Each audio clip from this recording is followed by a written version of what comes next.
सम्यक् दर्शनमूलं ध्यानस्कन्दं चरितसाकारं मुनिगणविवेकाख्यमाचार्यमहाध्रुवं वन्दे आचार्यमहाध्रुवं वन्दे आचार्यमहाध्रुवं वन्दे।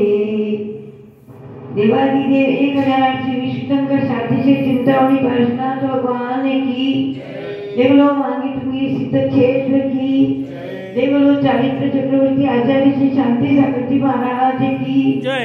देवलो गुरुवर आचार्य श्री श्याम सागर जी महाराज की जय। देवलो परम पूज्य धर्मकार योगानंद राष्ट्रगुरु वात्सल्य मूर्ति आचार्य श्री रेण सागर जी महाराज की जय। देवलो गणाचार्य श्री विराट सागर जी महाराज की जय।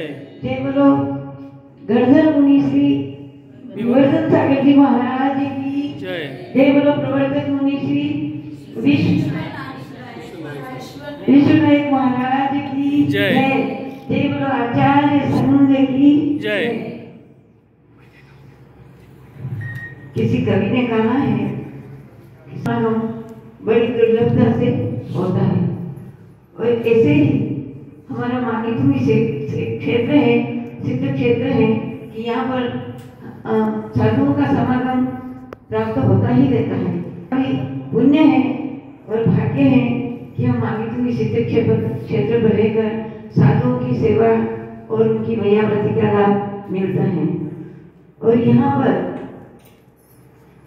इस क्षेत्र का प्रभाव ही ऐसा है कि जो संघ सोचते हैं संघ का कि भाई हम यहाँ थोड़ा ही समय बिताएंगे, थोड़े जैसे आचार्य वर्तमान सागर जी आए थे, वो सिर्फ 7 दिन के लिए या 5-7 दिन के लिए ही आए थे, परंतु क्षेत्र के यहाँ के देवता या यहाँ के किसी को मंजूर नहीं होता है यक्षों को कि नहीं हम यहाँ से साधु जल्दी चले जाए। ऐसी पुरानी घटना भी है। आचार्य महावीर महाराज जी जब यहाँ पर विराजमान थे तो हमारे ससुर जी और सासू जी बताते थे कि मुनिम वो कहते थे हमारे ससुर जी को मुनिम जी, तो बोले मुनिम जी देखो हमारे तो मुनि 2 अक्षर ही लगते हैं और आपके तो मुनिम 3 अक्षर लगते हैं। और हमारे सासू जी को बोलते थे मुनिम नहीं आप गर्म पानी भी पिला के रखोगी तो भी मैं यहाँ चातुर्मास करूंगा।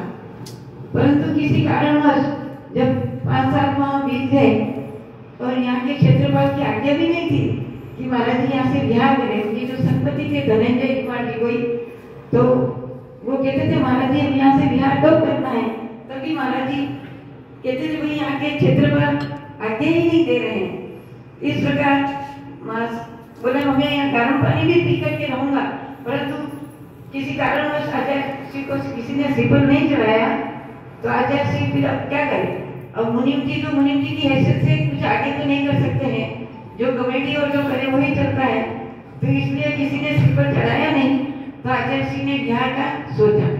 और जब यहाँ से आचार्य श्री बिहार के लिए बिहार निकले ज्येष्ठ माह था और यहाँ से जैसे अभी धूप कड़ाके की है उसी तरह धूप पड़ रही और जहाँ मार्वती का मंदिर है यहाँ से 2 पदार्थ पे वहाँ तक आचार्य श्री पहुँचते हैं।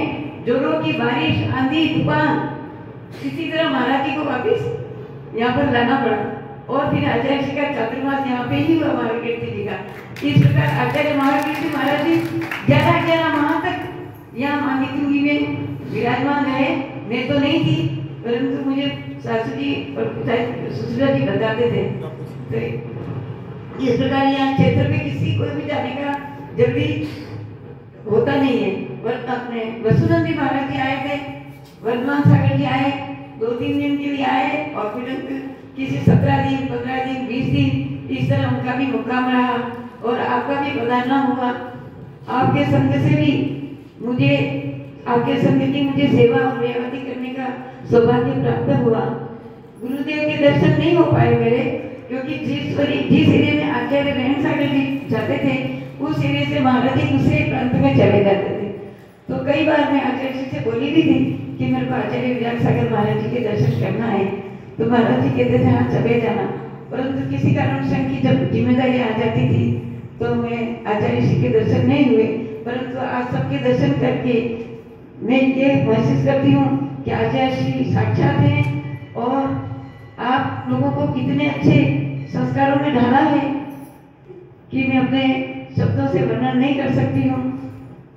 तो सभी ने बताया ही है कि आप कितने सरल स्वभावी, पूरा संघ किस जैसे 2 माह किधर बीते पता ही नहीं चला कि यहाँ पर इतना संघ विराजमान है। इस तरह फिर हमने आपके चरणों की सेवा की और वैयाव्रती की और सत्संग के सेवा में और वैयाव्रती में, आहार दान में किसी प्रकार की मेरे द्वारा गलती हुई हो तो मुझे क्षमा करें और आपका मंगल विहार बहुत अच्छे से हो और पुनः पुनः आपके दर्शन हो। जय बोलो आचार्य श्री विराट सागर जी महाराज जी की।